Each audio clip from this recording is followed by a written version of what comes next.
ada beberapa tumbuhan yang hidup dan bertumbuh hanya karena tiupan angin. Bagaimana kemudian mereka dibuahi?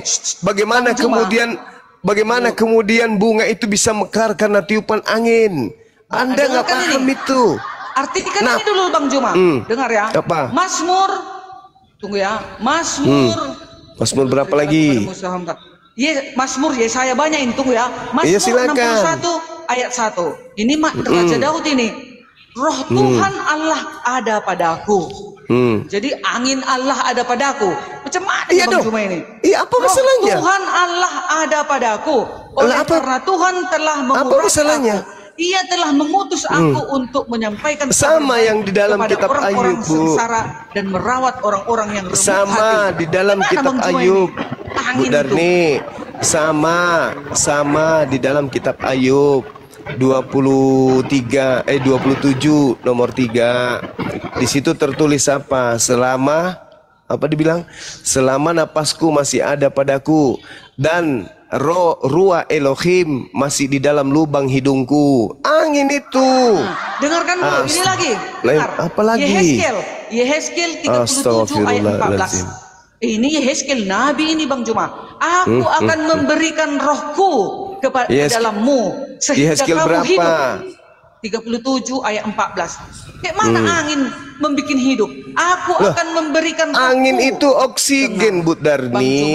Rohku itu besar loh. Astagfirullahalazim, ya Allah ya Karim. Bang Juma, dengar Bang Juma. Aku nggak mau Bang Juma itu masuk neraka nanti. Aku kepingin Bang Juma juga masuk surga ya. Nenekmu kipir, enak kali. Aku akan memberikan rohku ke dalammu sehingga kamu hidup kembali. Dengar, sehingga kamu hidup kembali dan aku akan membiarkan kamu tinggal di tanahmu. Itu roh itu memberikan kita hidup. Oh, bukan angin. Bang Juma ini ada aja. Loh, jadi yang tadi itu Ayub 27 nomor 3 itu apa coba? Coba.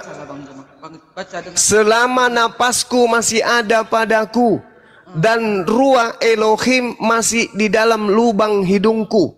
Apa yang Anda pikirkan di dalam lubang hidungnya itu apa? Tahu Bang Juma artinya itu apa? Apa? Roh, nafas. Roh itu ada di lubang hidungku. Itu maksudnya Bang Juma. Maka kita hidup, maka manusia itu hidup. Berarti ruah Elohim itu bukan Tuhan, bukan? Tuhan dong. Kalau tidak ada Tuhan itu gak hidup jadi menurut Bu Darni, Tuhan itu ada di lubang hidung. Rohnya itu nafas Elohim itu dihembuskan kepada manusia. Parah. Udahlah Bu Darni. Udahlah Bu Darni. Banyak ayat ini Bang Juma, banyak ayat. Udahlah Bu Darni, Anda salah menerjemahkan kitabnya orang Yahudi. Kenapa? Karena orang Yahudi tidak menyembah roh, sedangkan Kristen itu penyembah roh. Nah, ibu ingin supaya orang Yahudi Tuhannya roh. Nggak bisa. Orang Yahudi tidak menyembah roh. Yang menyembah roh itu ajaran animisme, ajaran politeisme menyembah roh. Orang Yahudi tidak menyembah roh. Ruah Elohim orang Yahudi artikan udara atau angin. Tidak ada itu ruah Elohim diartikan seperti yang Anda artikan. Anda kan Kristen, penyembah roh. Bang Juma, ayat. Anda kan penyembah roh. Ayatnya lagi Bang Juma. Dengar dulu ayat ini. Benar nih. Orang Yahudi menyembah roh atau tidak? Capek aku, Bang Juma. Udah banyak kali dalil. Iya, orang Yahudi menyembah roh atau tidak? Masih Bang Juma tolak. Aduh. Ku tanya dulu. Orang Yahudi menyembah roh atau tidak? Rob itu apa? Rob atau rob? Tanya dulu. Orang Yahudi menyembah roh atau tidak? Kan tidak. Orang Kristen menyembah roh atau tidak? Menyembah roh. Kristen itu penyembah roh. Wahyu 5 nomor 7. Aku melihat roh Elohim, roh Theos, bertanduk 7 bermata 7, dan itulah ketujuh roh Theos. Kristen penyembah roh, Yahudi bukan penyembah roh. Ada ayatnya. Yohanes 4, Bang Juma, Yohanes 4 ayat 24. Allah itu roh, dan barang siapa menyembah dia, menyembahnya dalam roh dan kebenaran. Itu Kristen. Tolong tunjukkan di dalam kitabnya Yahudi bahwa Elohim itu adalah roh. Tunjukkan. Udah dari tadi ku bacakan. Itu tidak ada, itu keterangan Bu Darni. Roh Elohim, roh di dalam dirimu, atau aku hembuskan roh ke dalam tubuhmu, atau aku hembuskan rohku ke dalam tubuhmu. Loh, memang roh kita ini roh Tuhan. Kejadian 6 nomor 3, aku mencipta rohku tidak selama-lamanya ada dalam diri manusia. Sebab mereka hanya hidup 120 tahun saja. Rohku tidak selamanya ada di dalam diri manusia. Bukan berarti roh yang dimaksud dia adalah aku Tuhan itu sendiri masuk. Tidak. Rohku itu maksudnya roh yang aku ciptakan dengan tanganku sendiri, kusimpan dalam diri manusia. Jadi ruah Elohim artinya ruah ciptaan Elohim. Melach Elohim artinya malaikat ciptaan Elohim. Eretz Elohim artinya bumi ciptaan Elohim. Samayim Elohim artinya langit ciptaan Elohim. Bukan berarti bait Elohim artinya Elohim itu adalah bait, rumah. Enggak.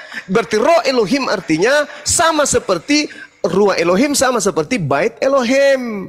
Yaitu sesuatu yang disandarkan kepada yang punya. Begitu. Bukan berarti Tuhan itu adalah roh, Tuhan itu adalah gunung, Tuhan itu adalah angin, Tuhan itu adalah rumah, Tuhan itu adalah langit, Tuhan itu adalah malaikat. Bukan kayak begitu, Darni.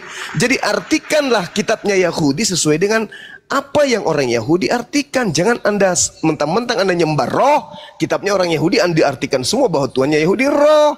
Kan ditertawakan sama yang punya kitab, Bu. Kristen, Yohanes 4:24. Dewa itu adalah roh, maka sembahlah dalam roh. Iya, itu dewanya Kristen, pahamnya kita. Yang datang kepada Paulus ngaku-ngaku Yesus itu adalah roh. Itu bukan Yesus. Itu.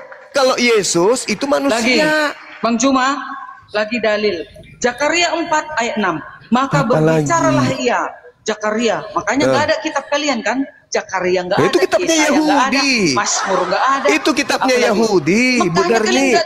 Itu kitabnya Yahudi, Bu Darni. Kalau kami pencuri, kalau kami penyamar, Bu Darni, seperti yang dinubuatkan oleh Yesus, maka siapa yang melarang kami menggunakan terjemahannya kitabnya Yahudi, lalu kami tempelkan ke Al-Quran? Siapa yang melarang? Nggak ada kan? Sama seperti kalian. Kalian mengambil kitabnya Yahudi dalam bentuk terjemahan. Itu kan bukan kitab kalian, Bu Darni. Iya, dengar. Zakaria 4 ayat 6. Maka berbicaralah ia, katanya.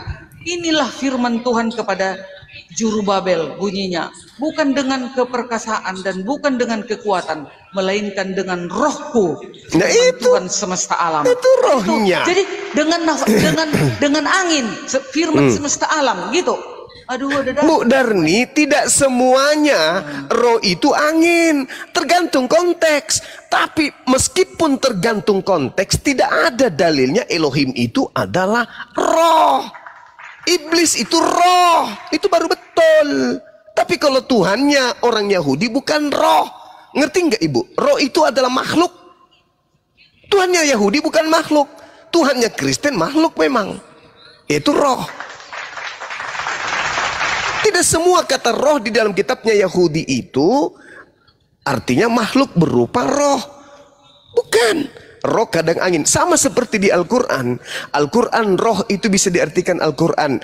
Roh bisa diartikan malaikat. Roh bisa diartikan kekuatan. Roh bisa diartikan ciptaan yang ada pada diri manusia. Roh bisa diartikan malaikat-malaikat di langit. Tergantung konteks. Nah, Kristen ini beda. Kristen itu penyembah roh. Kenapa? Karena Kristen itu dari Roma, bukan dari Yahudi. Pahami dong, Bu. Kenapa kemudian Anda mengambil kitabnya orang Yahudi, Anda tempelkan di agama Anda? Karena semua istilah-istilah roh dalam kitabnya orang Yahudi, Anda katakan itu adalah Tuhan. Padahal tidak. Ruah Elohim melayang-layang. Ruah Elohim ada di dalam hidungku. Ruah Elohim datang kepada Musa. Ruah Elohim diberikan kepada para utusannya. Yesus pun mengatakan itu dalam Yohanes 3 nomor 34. Siapa yang diserahkan tugas untuk menyampaikan firman, maka ruah Elohim ada padanya sampai tanpa terbatas. Ada berapa orang yang diserahi tugas untuk menyampaikan firman? Banyak. Musa, Daud, Salomo, Yeremia, Daniel, Samuel. Pada diri mereka diberikan roh Tuhan tanpa terbatas. Kata siapa?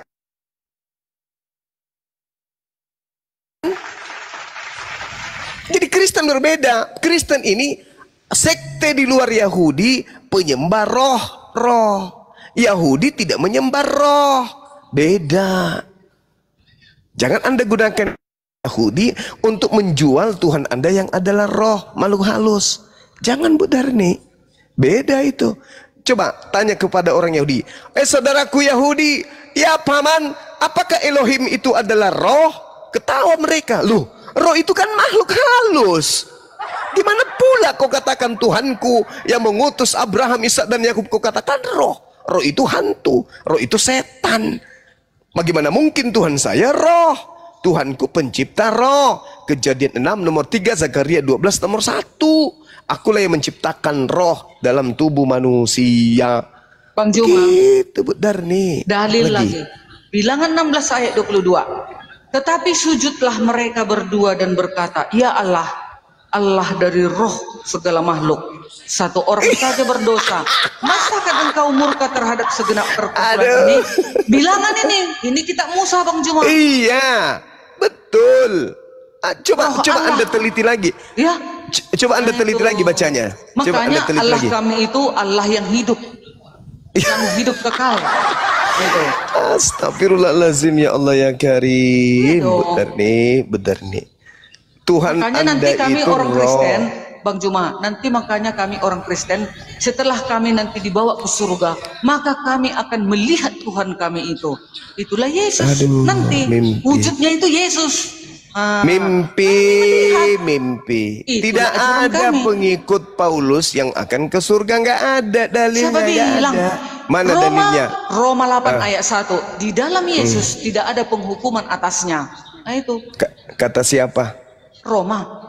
Kata siapa itu? Surat Paulus. Iya, dari mana Paulus dapat ilmunya? Ya, kan dia kan pilihan Yesus. Itu dia. Yesus.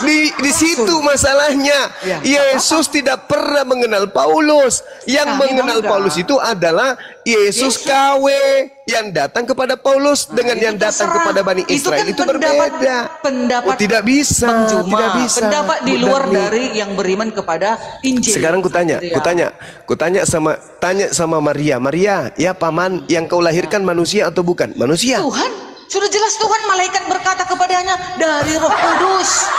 Nah, engkau akan menamai dia Immanuel, Allah beserta kita. Bu Darni, boleh nggak membacakan satu dalil Yohanes 1:51? Bisa nggak? Yohanes 1, Ini pengakuan Yesus loh. Iya. Silakan Pengakuan Ibu. Yesus waktu dia di bumi kan. Iya, silakan Anda baca. Baca dulu dong. Yohanes 5. Yohanes 1 nomor 51. Oh, Yohanes 1. Bentar ya. 51 ke 9. 51 ayat 50. Yesus berkata. Yesus menjawab, katanya kepada karena aku berkata kepadamu, aku melihat engkau di bawah pohon ara, maka engkau percaya. Engkau akan melihat hal-hal yang lebih besar daripada itu. Lalu kata Yesus kepadanya, aku berkata kepadamu, sesungguhnya engkau akan melihat langit terbuka dan malaikat-malaikat Allah turun naik kepada anak manusia. Anak manusia itu Yesus. Nah, berarti Yesus mengaku sebagai anak apa? Anak Allah. Mati meja. Inilah orang Kristen. Anak manusia. Itu baru Iya, betul. itu gelarnya anak manusia. Berarti Yesus mengaku dengan mulutnya sendiri dirinya anak manusia kan? Iya, karena dia yang datang datang sebagai kepada manusia. Paulus, yang datang kepada Paulus anak manusia atau bukan? Yang datang kepada Paulus itu cahaya Yesus. Anak manusia atau bukan? Anak manusia masih. Anak manusia itu yang datang kepada Paulus. Tapi di dalam cahaya itulah Yesus. Bu Darni, Galatia 1:12 Paulus sendiri mengaku dengan mulutnya. Memang. Sebab aku menegaskan kepadamu, Paulus menegaskan, aku menegaskan kepadamu, saudara-saudaraku, bahwa Injil yang kuberitakan itu bukanlah Injil manusia, karena aku bukan menerimanya dari manusia, tetapi dari Yesus. Yes. Apa yang salah? Yesus manusia atau bukan? Dia datang sebagai manusia, Astagfirullahaladzim. Sebelumnya dia firman. Astagfirullahaladzim, ya Allah ya Karim. Elohim menjadi manusia. Yohanes 1 ayat 14 Bang Juma. Yesus mengaku dirinya manusia. Paulus menerima Injil bukan dari manusia, Nyatanya tapi dari Yesus. Bang Juma, sewaktu Yesus di bumi, gak pernah Yesus menolak Maria dan bersama-sama ibu-ibu yang lain menyembah kaki Yesus. Lalu kapan Yesus itu sebagai bukan manusia, Bu Darni? Kapan dan di mana itu? Ya, mulai sebelum di mana bumi ini ada. Aku adalah yang awal dan yang akhir. Astagfirullah. Sebelum Abraham aku itu di kitab Wahyu, Bu Darni. Itu bukan Yesus manusia. Itu Yesus lain, Bu Darni. Wahyu 1 ayat 8. Wahyu 1 ayat 8.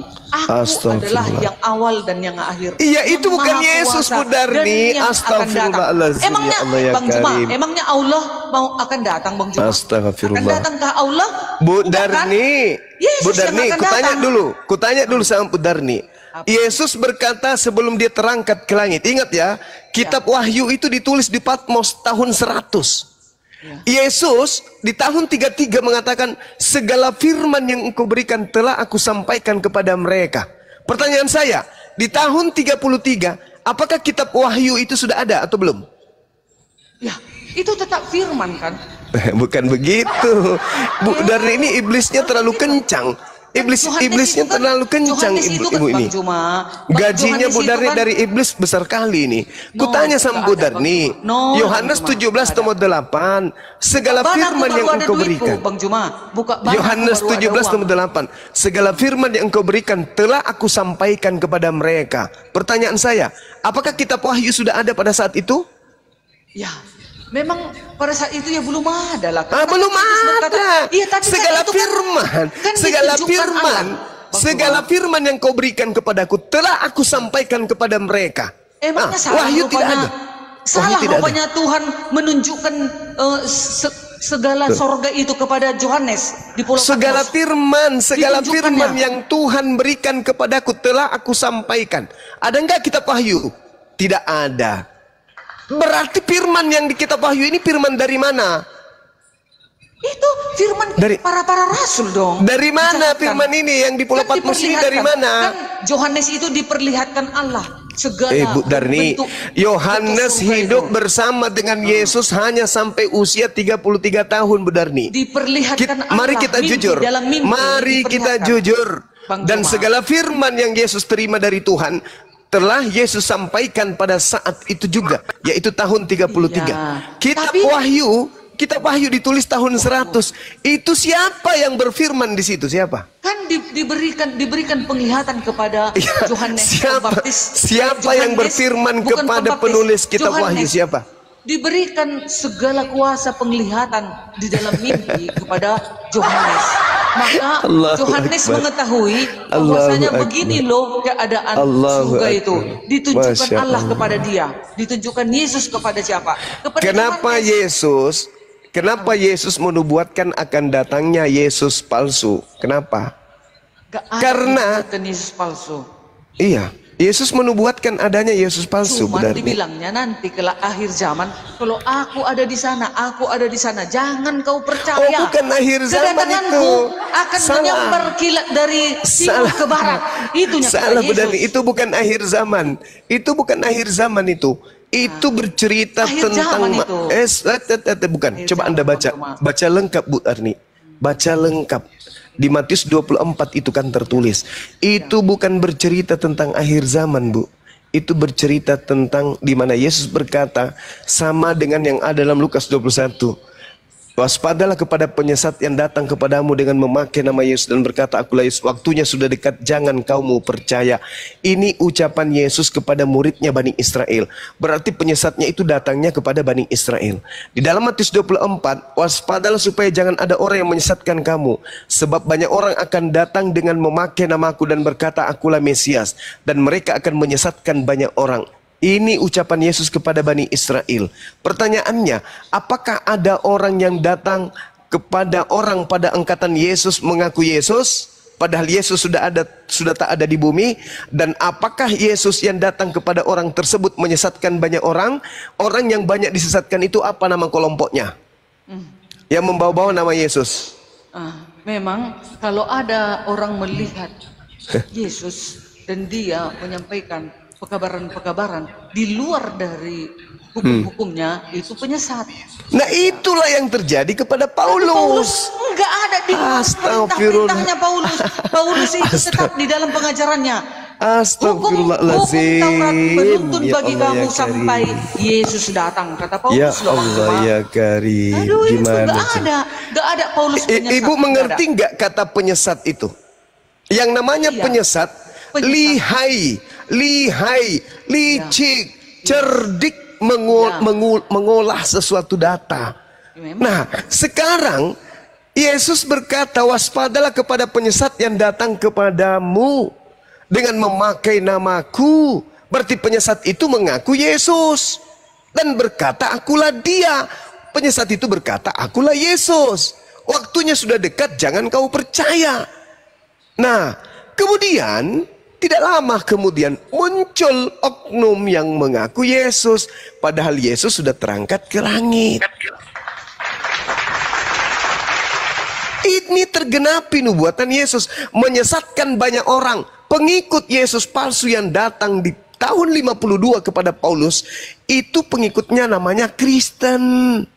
Juma, ayat Astagfirullahaladzim, ya Allah ya Karim. Dengar Bang Juma, ayat itu untuk akhir zaman. Kita baca tidak ada 27. Akhir zaman. Dengar dulu silakan, Bang Juma. Silakan. Kita dengar, baca dulu 27-nya. Sebab ya, sama seperti kilat memancar dari sebelah timur dan melontarkan cahayanya sampai ke barat. Demikian pula lah kelak kedatangan anak manusia, kedatangan Yesus. Nah, kalau Anda mengatakan, aku ada di padang gurun, aku ada di sana, tapi kalau belum ada tanda ini memancar dari timur jangan kau percaya. Itu, jangan percaya. Ya itu dia. Maka ketika Paulus mengaku bertemu dengan Yesus di padang gurun, Bang Juma, bukannya Paulus. Hei, Bang Juma ini bukan. Ini enggak kitabmu, Bang Juma. Jadi sewaktu Paulus melihat Yesus itu Yesus memilih Paulus agar dia bertobat dan menjadi penginjil, untuk menjadi penyampai kabar baik kepada seluruh bangsa. Ya Allah ya Karim. Astagfirullahaladzim. Di sini Yesus berkata apa? Jadi apabila kamu melihat pembinasa keji berdiri di tempat kudus, menurut firman yang disampaikan oleh Nabi Daniel. Ini. Jadi apabila kamu melihat pembinasa keji berdiri di tempat kudus, menurut firman yang disampaikan oleh Nabi Daniel, maka para pembaca hendaklah memperhatikannya.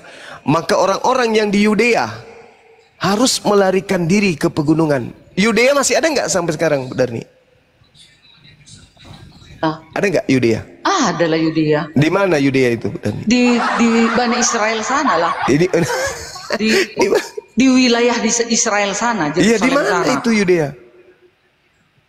Di mana?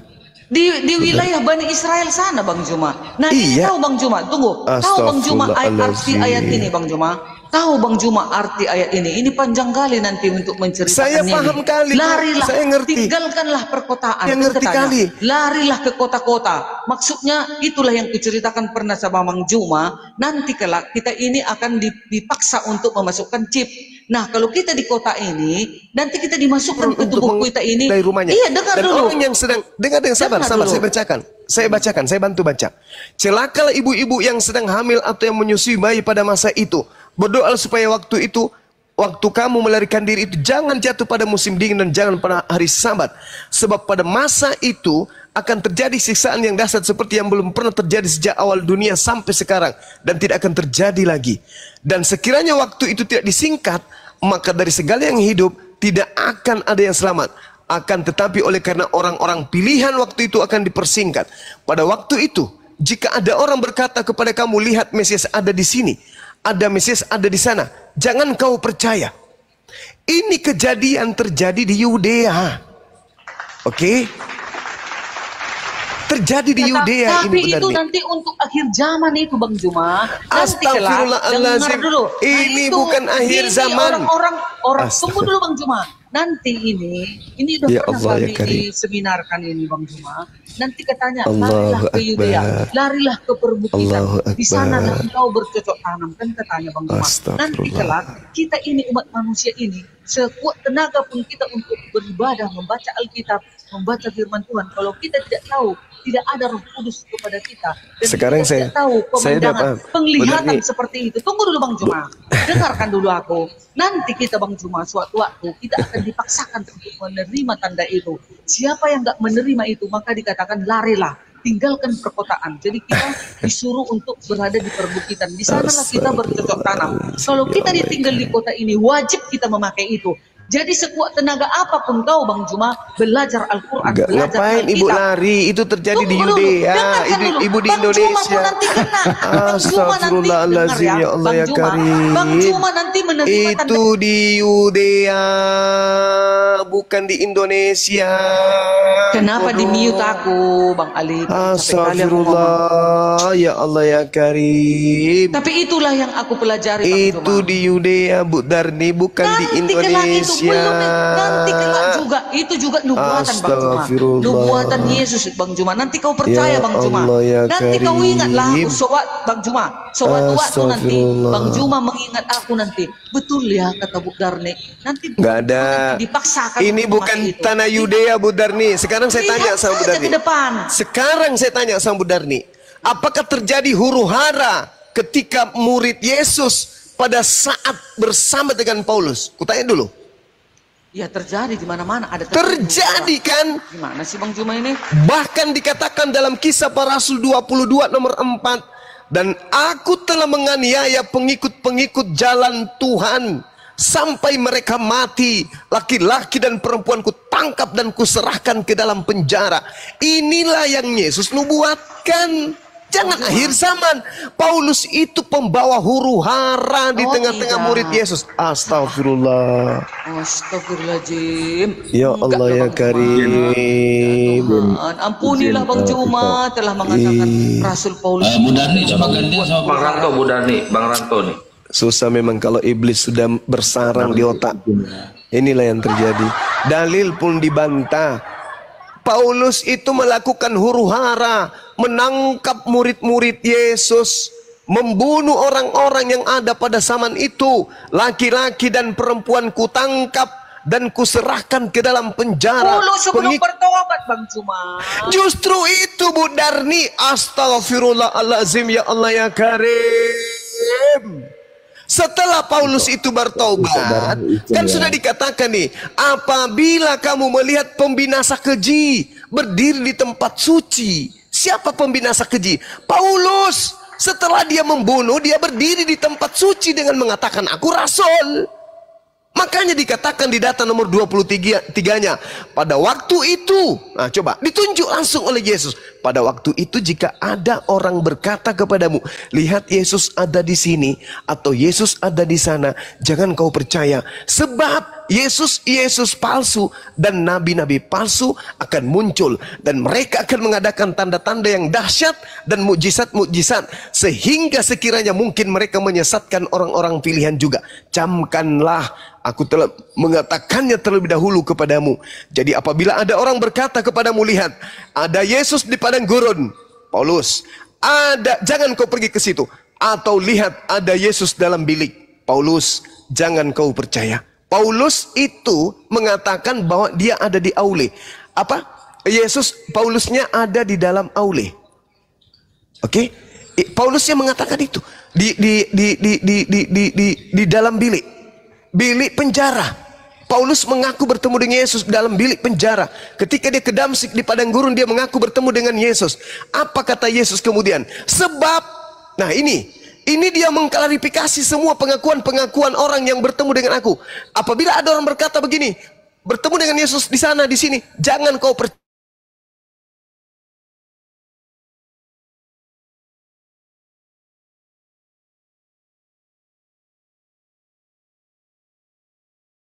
percaya. Demikian pula kedatangan. Jangan kau percaya. Kedatangannya Bu Darni, kutanya dulu sama Bu Darni. Kutanya dulu. Sekali lagi saya ingin bertanya kepada Bu Darni. Sekali saya bertanya. Menurut Yesus kedatangannya ditandai dengan cahaya yang berlontar dari timur sampai ke barat. Betul? Bukan kedatangan Paulus, kedatangan Yesus yang kedatangan Yesus. Yesus seluruh berkata, manusia melihat.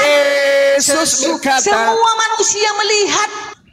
Nah, apakah semua manusia melihat ketika Paulus mengaku bertemu dengan Yesus? Ayo, jujurlah, jujurlah. Walaupun ibu itu punya sertifikat sebagai perpanjangan tangan iblis. Jujur, Bu Darni, jujur. Dengarkan saya, Bu Darni. Jawab pertanyaan saya. Menurut Yesus, kedatangannya yang kedua nanti seperti kilat memancar dari sebelah timur dan melontarkan cahaya sampai ke barat. Betul? Yes, betul. Nah, berarti kedatangan keduanya sudah terjadi atau belum? Belum terjadi. Lalu yang datang kepada Paulus itu siapa? Secara pribadi dia memilih Paulus. Gimana sih ini? Teman-teman muslim ini. Makanya kalian gak beriman kepada Alkitab. Jadi kalian mengarang. Justru Paulus itu, dengar. Justru Yesus mengatakan, kalau ada orang mengaku secara pribadi bertemu dengan aku, jangan kau percaya. Siapa bilang gak percaya kalau Yesus memilih aku untuk menuntun aku ke jalan yang benar? Bukankah Yesus mengatakan, apabila ada orang berkata bertemu dengan aku, jangan kau percaya, sebab kedatanganku nanti ditandai seperti kilat yang menyambar dari timur sampai ke barat. Botol sebenarnya Bang Juma, botol berarti ya. Botol Bang Juma. Nggak tahu Bang Juma arti ayat 27 itu. Nantinya setelah kedatangan yang kedua kali, kilat memancar dari timur ke barat. Oke. Sekarang kedatangannya yang keberapa yang datang kepada Paulus itu, Bu Darni? Belum, itu hanya sebagai dipilih Bang Juma. Astagfirullahaladzim, ya Allah karim. Justru Yesus berkata, jangan kau percaya kalau ada orang berkata bahwa astagfirullahaladzim. Bu Darni, coba kata Yesus di data nomor 30-nya, Bu Darni. Pada waktu itu akan nampak anak manusia di langit, dan semua bangsa di bumi akan meratap, dan mereka akan melihat anak manusia itu datang. Betul. Nah, sekarang pertanyaan saya, apakah itu sudah terjadi? Belum, nanti kelak dia berarti yang datang kepada Paulus ini siapa? Yang datang kepada Paulus Yesus, tapi belum. Astagfirullahaladzim. Astagfirullahaladzim. Ya Allah ya Karim. Bu Darni, dengarkan saya, Bu Darni. Dengarkan saya. Habis ini Anda boleh turun. Nggak ada orang Islam bisa kau tipu, Bu Darni. Dengarkan saya. Yesus, dengar. Yesus berkata, waspadalah kepada penyesat yang datang dan mengaku akulah dia. Sebab kedatanganku diawali dengan kata sebab. Sebab kedatanganku sama seperti kilat memancar dari timur sampai ke barat. Demikianlah pula kedatangan anak manusia. Sedangkan yang datang kepada Paulus itu bukan anak manusia. Belum akhir zaman itu. Botol kalian semua. Botol. Belum kau turun. Itu. Kau wanita jalang turun. Wanita gila, kau yang turun. Kedatangan nanti itu. Udah dibilang kita botol, kau yang botol, laknat. Yesus sudah nyata-nyata mengatakan, jadi apabila ada orang berkata ada Yesus di sini, jangan kau percaya, sebab kedatanganku nanti ditandai seperti kilat yang menyambar dari timur sampai ke barat. Itu baru aku yang datang. Kalau ada orang mengaku bertemu dengan aku, jangan kau percaya. Kedatanganku yang kedua nanti ditandai dengan cahaya terlontar dari timur sampai ke barat, dan seluruh manusia akan meratap. Pada saat aku datang, seluruh manusia akan meratap. Kenapa? Karena pada saat itu adalah tanda-tanda kiamat sudah datang. Manusia akan meratap semuanya. Ini cuman Paulus aja sendiri yang tahu. Aku bertemu dengan Yesus loh. Orang sudah bilang, Yesusnya berkata, apabila ada si penyesat mengaku bertemu dengan aku, jangan kau percaya. Sebab kedatanganku yang kedua, tandanya begini. Seperti cahaya bersinar dari timur sampai ke barat. Itu baru aku. Jadi kalau ada cuman berkata, aku bertemu dengan Yesus di kolong cabe, di pohon cabe, jangan kau percaya. Aku bertemu dengan Yesus di bawah pohon toge, jangan kau percaya. Sebab kedatanganku nanti ditandai. Sudah nyata-nyata ditulis di kitabnya sendiri, masih juga sesat. Habis itu dibilang kita botol. Kamu yang botol, kau nggak ngerti Bibelmu sendiri. Itu namanya bahlul. Kenapa kau tidak ngerti Bibelmu? Karena iblis menguasai dirimu. Iblis tidak ridha. Iblis tidak mau kemudian kau masuk ke dalam surga. Iblis mau kau temani ke dalam neraka. Kitabmu sendiri kau jadi bingung. Yesus berkata, kalau ada orang berkata bertemu dengan aku, jangan kau percaya. Sebab kedatanganku nanti sama seperti cahaya yang memancar dari timur dan melontarkan cahaya sampai ke barat. Demikian pula lah kelak kedatangan anak manusia, aku. Jadi kalau hanya mengaku, aku bertemu dengan Yesus di dalam kardus Indomie loh, jangan kau percaya. Aku bertemu dengan Yesus di toilet umum loh, jangan kau percaya. Aku bertemu Yesus pada saat aku sholat tahajud, jangan kau percaya. Aku bertemu di Yesus pada saat aku umroh, jangan kau percaya. Sebab kedatanganku yang kedua sama seperti kilat memancar dari sebelah timur dan melontarkan cahayanya sampai ke barat. Demikian pula lah kelak kedatanganku nanti. Jadi jangan percaya. Makanya orang Yahudi tidak ada yang Kristen tidak percaya kepada Paulus. Paham? Udah bang, minum dulu. Ah, gitu ya. Demi kalian saya rela kehausan supaya kalian waras. Tapi kalau Bu Darni itu tidak bisa waras lagi dia. Udah permanen. Ya, silakan saudara-saudara, silakan. Hebatan mana Paulus dengan Muhammad? Itu satu-satu. Tunggu, sabar dulu Jos. Ini Hebat Paulus lah, karena Paulus bisa melantik setan menjadi Tuhannya manusia seperti kamu. Paham? udah bang. Iya dong. Iya dong. Iya dong. Dia, bang. Paulus berhasil menjadikan iblis bertahta di bumi dengan dia disembah mengatasnamakan Yesus. Iblisnya datang mengaku Yesus. Penyesatnya datang mengaku Yesus. Itu enggak, saya berbicara mengenai fakta. Yesus berkata penyesat datang dengan memakai nama siapa? Yesus. Datang enggak Yesus kepada Paulus? Datang. Mengaku enggak Paulus? Mengaku. Di mana tertulis? Galatia 1:12, nomor 11-12. Aku menerima Injil bukan dari manusia. Bukan manusia yang mengajarkan Injil kepadaku, tetapi Yesus. Pertanyaannya, ada enggak Yesus bukan manusia? Ada enggak? Sedangkan Yesus sendiri mengaku, malaikat naik turun dari langit ke bumi menemui aku yang adalah anak manusia. Sedangkan Yesus mengatakan, waspadalah kepada penyesat yang datang kepadamu dengan memakai nama Yesus dan berkata, akulah Yesus. Jangan kau percaya, kata Yesus. Hayo. Sedangkan Paulus berhasil membuat kalian gila dengan menyembah Yesus yang bukan manusia. Paham sama sini? Itulah hebatnya Paulus. Bilang, bukan levelku dia itu. Itulah hebatnya Paulus. Dia mampu menjadikan iblis laris manis disembah oleh orang Kristen. Itulah hebatnya Paulus. Paulus bilang bukan levelku dia itu. Itulah hebatnya Paulus. Mampu menjadikan iblis kemudian menjadi Tuhan bagi orang Kristen. Dan ingat, apa bukti bahwa Paulus berhasil menjadikan iblis menjadi Tuhannya Kristen? Baca Matius 7 nomor 15 sampai nomor 23. Apa kata Yesus? Di akhir zaman kelak banyak orang memanggil aku Tuhan. Bukankah kami mengusir setan, bernubuat, bermujizat pakai namamu, wahai Yesus? Pada hari itulah aku akan berterus terang kepada mereka, enyahlah daripada aku, wahai Kristen. Kalian semua adalah pembuat kejahatan. Kenapa demikian? Karena Kristen. Enggak. Saya bisa buktikan itu. Atas kehendak siapa kamu menyembah Yesus? Jawab. Jawab. Di situ kuncinya. Itu kuncinya. Dulu. Oke, ya, jelas ya. Jadi kalau Anda mengatakan Paulus itu hebat, saya pun ikut bertepuk tangan. Paulus adalah manusia hebat yang mampu menjadikan iblis menggantikan status Tuhan yang adalah pencipta dan bumi, yang disembah oleh orang Kristen sedunia. Zuma. Yos. Abang Juma, izin. Mengaku Yesus. Demikian. Oke. Itu kesimpulan. Abang Zuma rehat sebentar ya. Oke. Jadi ini Bang Zuma, saya punya pertanyaan sama Bang Zuma. Kita sistem tanya jawab cepat aja ya Bang ya.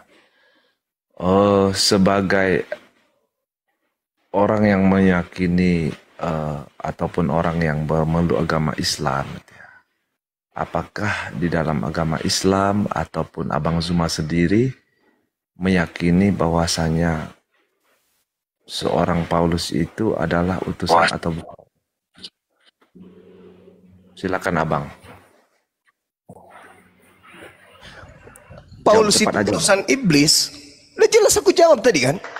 Utusan iblis yang mengaku Yesus. Udah aku jawab, udah terang. Nggak perlu kau ragukan itu. Bukan. Dia utusan iblis yang mengaku Yesus. Karena gini Abangku. Ya, silakan. Jadi yang saya pelajari sedikit gitu ya, sebagai ilmu tambahan di dalam Al-Quran itu ada di surat Yasin ke-14. Itu memang namanya di situ kan dulu. Tetapi masalahnya di situ berada di tempat di Antioquia, Bang.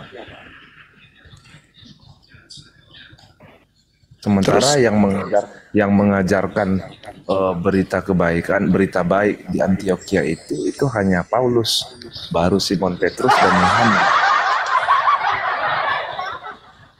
Berita baik. Maksud saya yang ada di dalam surat Yasin 14 itu yang bernama Yohana, Bulus dan Syam itu siapa? Nah, saya ingin tahu itu aja, Bang. Oke, silakan. Itu utusan Allah. Bukan utusan Yesus itu. Siapa bilang itu utusan Yesus? Masalahnya gini, bukan masalah utusan siapanya atau enggaknya. Masalahnya gini, kan Paulus, namanya di situ Paulus kan itu kan utusan Yesus yang saya katakan iblis. Kalau di Al-Quran kan namanya Yohana, Bulus dan Syam. Waduh. Mana Bang Juma ini? Kacau ini teman-teman. Apa Pak terusin kenapa? Wah, nah itu kan Bang Andi, kalau yang di Al-Quran tadi kan yang diutus di situ adalah Yohana, Bulus dan Enggak ada, itu tafsir itu bukan Al-Quran, itu tafsirnya.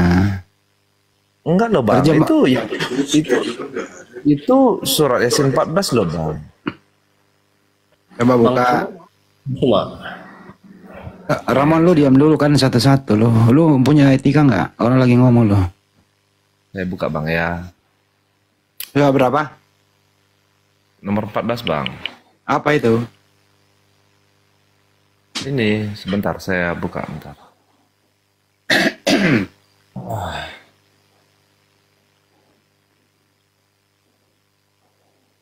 Ini kan. Alif silakan dijawab Ustaz. Oh, udah. Surah apa sih? Surah apa? Udah ketemu Ustaz? Surah Yasin ayat 14 itu kan aduh. Sorry. Ya, itu sebenarnya pendapat penafsiran orang-orang, bahkan di kalangan waktu itu zaman masa tabi'in. Jadi banyak orang yang mu'alaf waktu itu. Jadi memasukkan pendapat bahwa di situ ada nama Paulus gitu kan, Paulus, Yohana dan Sam'un. Pendapat seperti itu dijelaskan oleh Imam Ibnu Katsir di dalam kitab Bidayah wa Nihayah adalah pendapat do'ipun jidan. Pendapat yang sangat do'ib yang tidak bisa diambil barometer kebenarannya gitu. Seperti itu Pak, siapa ini yang bicara itu, tadi Pak? Jadi tafsirnya itu, udah dijawab itu. Bukan itu ayat Al-Quran. Bukan. Nggak ada di Al-Qurannya. Di Al-Qurannya nggak bunyi begitu. Benar. Itu tapi kan kau tadi mengatakan Al-Quran. Iya, maksud saya mengutip dari surah Yasin 14 kan ada 2 utusan. Bukan surat Yasin itu tafsir. Iya, saya tahu itu tuh tafsirnya bahwasanya yang diutus itu orang pertama tuh ini. Udah dijawab Ustaz Alif itu. Tadi maksud saya itu ini Bang. Kan ini ada tafsiran. Kamu udah dijawab monyet. Kamu masih anjing kau itu Kau udah dijawab. Kau itu bukannya menanggapi si Paulus botak, malah kau udah dijawab. Maksud apa? Maksud monyet. Ada aja kau sok-sok polos kau. Udah dijawab. Itu bukan Al-Quran yang lu baca. Dasar pemakan babi ya. Udah dijawab, itu bukan Al-Quran.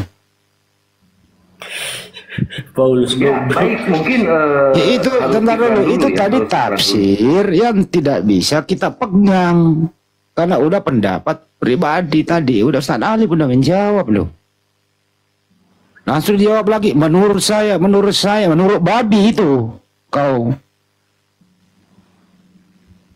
Saya rasa itu Hanso juga udah sering bertanya, itu udah 74 kali setengah dia bertanya itu kan.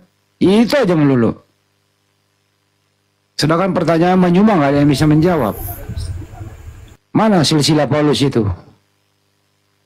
Ada Kristen bisa menunjukkan silsilah Paulus mulai dari dilahirkan sampai dia digantung. Ada ya? Kan nggak ada juga. Bukannya topik itu yang Anda perkuat dulu. Udah dibilangin yang kau baca dari awal, sudah saya jawab, yang kau baca itu bukan Al-Quran. Jadi Ustaz Alif ya, silakan. Orang kayak gini mah langsung gua hajar, bener. Ya, mungkin iklan aja dulu biar tenang, biar suasananya nyaman. Silakan Bang Kaisar. Terima kasih Ustaz. Assalamualaikum warahmatullahi wabarakatuh. Ada suara? Waalaikumsalam warahmatullahi wabarakatuh. Ada suara, ada suara. Ada. Oke, bismillahirrahmanirrahim ya teman-teman ya. Saya pantun dulu sebelum bernubuat ya. Jika nasib Tuhanmu sadis, miris dan mati seperti kecoak, ditangkap, ditelanjangi, diracun dan ditombak, bahkan nasibnya tidak lebih terkutuk dari seekor kecoak, hina bau seperti hidup kotor di kandang ternak. Selama ini kalian hanya menyembah Lucifer dan setan, iblis yang datang kepada si gundul bangkotan, mengaku datang dengan cahaya kilauan, diprank Pak Ulus, The Gang dan kawan-kawan. Jadi teman-teman, tap-tap layarnya jangan lupa. Setelah bernarasi kalau bisa sampai 1 M ya. Untuk teman-teman viewer di bawah yang sangat baik ataupun pura-pura baik, serta manusia yang beriman, juga manusia yang masih mencari keimanan, saya Kaisar Juntak menyiarkan langsung live forum debat di frekuensi 3,1 FM Sungai Jordan. Ketua Dewan Pimpinan Pewarta Bukit Golgota menghimbau sahabatku semua kencangkan tap-tap layar sahabat di bawah agar akun kita kuat dan anti report. Dan jangan lupa follow akun host narasumber di atas, juga saya sendiri. Sekali lagi saya ingatkan untuk narasumber Tritung, Kristen, Protestan, Katolik, Wanes, penyembah knalpot Mio yang menuhankan pelak Pajero. Kalau naik komal diskusi bawa otak dan akal ya, akademis dan duduk manis. Untuk kalian penyembah gagang ketapel yang selama ini percaya buku-buku novel, kenapa kalau ditanya gila dan ngomel-ngomel? Jadi begini, jadi begitu, jadinya sompel. 4 penulis menciptakan buku, segala narasinya cerita halu, kontradiksi dan cerita lucu, tidak makan kalau tidak tipu-tipu. Sejak kapan anak Tuhan menjadi Tuhan? Sejak dogma doktrin mentah kau telan. Sejak kapan Tuhan berak, tidur dan makan? Sejak mencuri gandum dan menjala ikan. Bobroknya otak kafir penyembah setan, seperti lumpur basah bercampur air jamban. Hidupmu seperti kerang tawar lepas lautan, bersatu kau punya otak dengan kotoran. Hidup penuh dengan kebohongan, mematikan logika dan pikiran. Satu pertanyaan tapi 777 juta jawaban yang kau lontarkan. Rusak parah seperti pagar kecamatan, tidak jelas, tidak beraturan, lumut dan terkikis dimakan zaman. Ingat, segala daging halal boleh kau makan, terkecuali daging sandal dan roda ban. Segala daun-daun boleh kau konsumsi, terkecuali daun pintu jendela dan terali besi. Segala air juga boleh kau minum dan telan, terkecuali pecahan air ketuban. Selamat datang di kebenaran bagi yang menerima, dan selamat berkuar-kuarlah kalian seperti mencari ketiak ular. Stay tune. Itu si Noah itu selalu itu yang dibawa kalau ketemu. Selalu itu yang dibawa. Udah berapa kali dijawab, Ustaz Tata menjawab. Pernah juga dijawab oleh Ustaz Wafi. Ustaz Ali udah berapa kali menjawab itu? Surat Yasin ayat 14. Udah bosen sih sebenarnya. Iya. Tapi masih ngeyel tiap hari gitu loh. Diulang-ulang.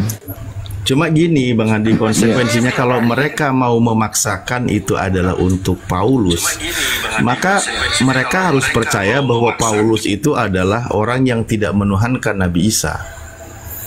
Karena ajarannya tauhid, tidak ada yang menuhankan Nabi Isa gitu. Itu kalaulah mau paksakan kan gitu. Karena ayat itu tidak mengajarkan tentang bahwa utusan itu adalah yang menuhankan Nabi Isa gitu. Itu pendapat-pendapat itu kan dari dalam tafsir tafsir Ibnu Katsir.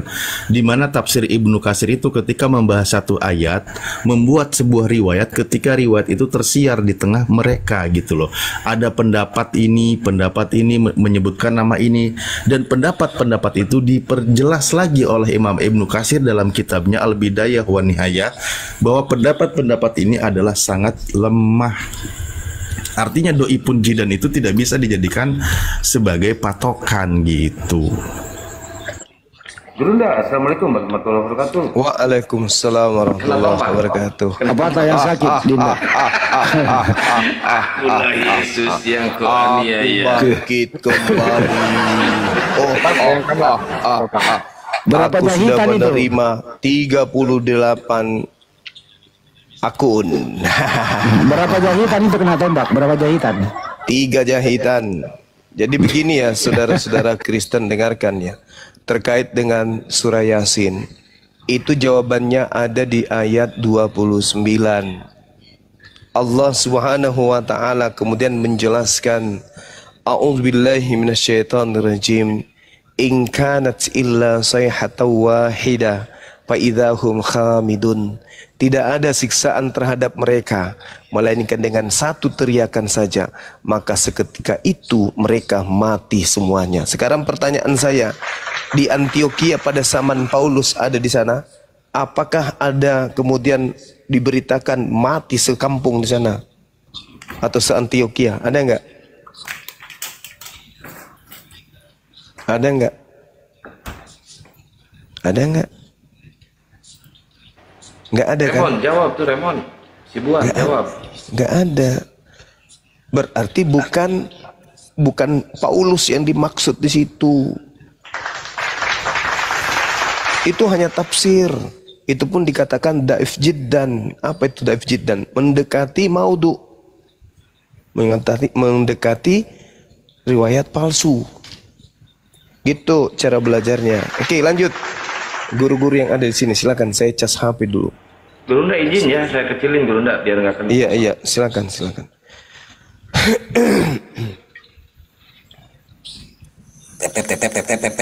Teman-teman, 1M cepat. 2 menit 1M.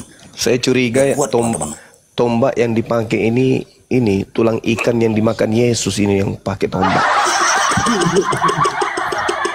Iya. Ikan pari. Lanjut. Ada nubuatan juga itu. Ada nubuatannya juga itu, Bang Zuma.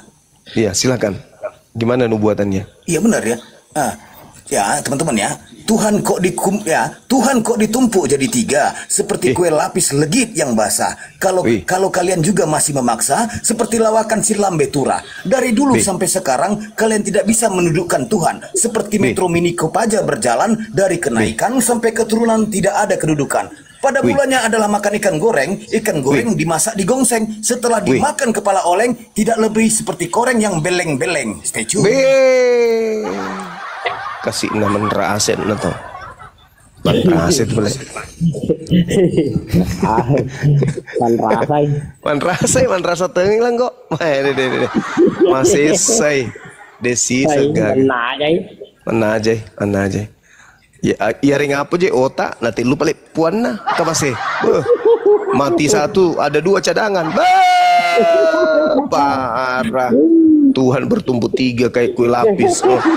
Dimakan 1 tinggal 2 lapis.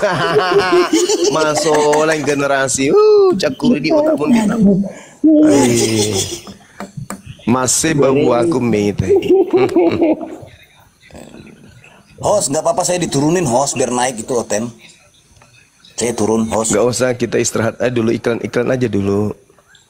Oke baik, jadi teman-teman yang mau nombak-nombak, yang mau menombak Gurunda Zuma, yang mau ngasih anggur asam, bunga karang, ataupun yang 11 murid menjala ikan di jalannya itu akunnya Bang Zuma tidak mempan. Karena apa? Perkenalkan aku legenda Kaisar Nero, pewarta Golgota 3.0, mewartakan berita lantang dan jago, dinobatkan sebagai Jenderal Algojo. Nubuatanku pada malam ini untuk Bang Zuma Mukminin, terang dan jelas bertuah lazim, cerdas dan jenius bertubuh salim, lisannya tajam setajam kapak Ibrahim, perkasa tangguh sejak di dalam rahim, tersohor di langit dan bumi sampai maritim. Stay tune.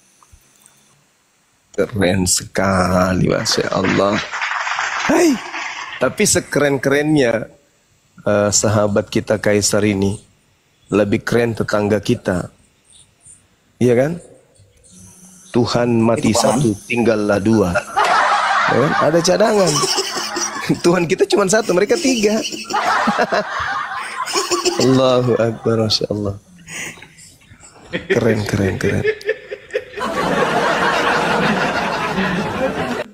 Parah gue lapis Berarti gini ya Bang Zuma ya. Stok tiada batas ya. Stok tiada batas. Ya, stok tiada batas, betul.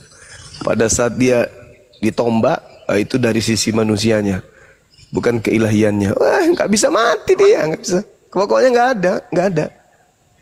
Seibarat Pak Bom Bom mereka Tuhankan sama aja pun. Kenapa Pak Bom Bom itu bisa tidur? Oh, itu sisi kemanusiaannya Paman. Kenapa Pak Bom Bom tidak bisa gerak?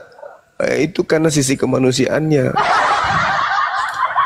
Sama kan? Sama aja. Sudah begitu berlapis 3 ya. Wah, keren kali lah. Alhamdulillah yang acara Milad Api di Bandung itu 117.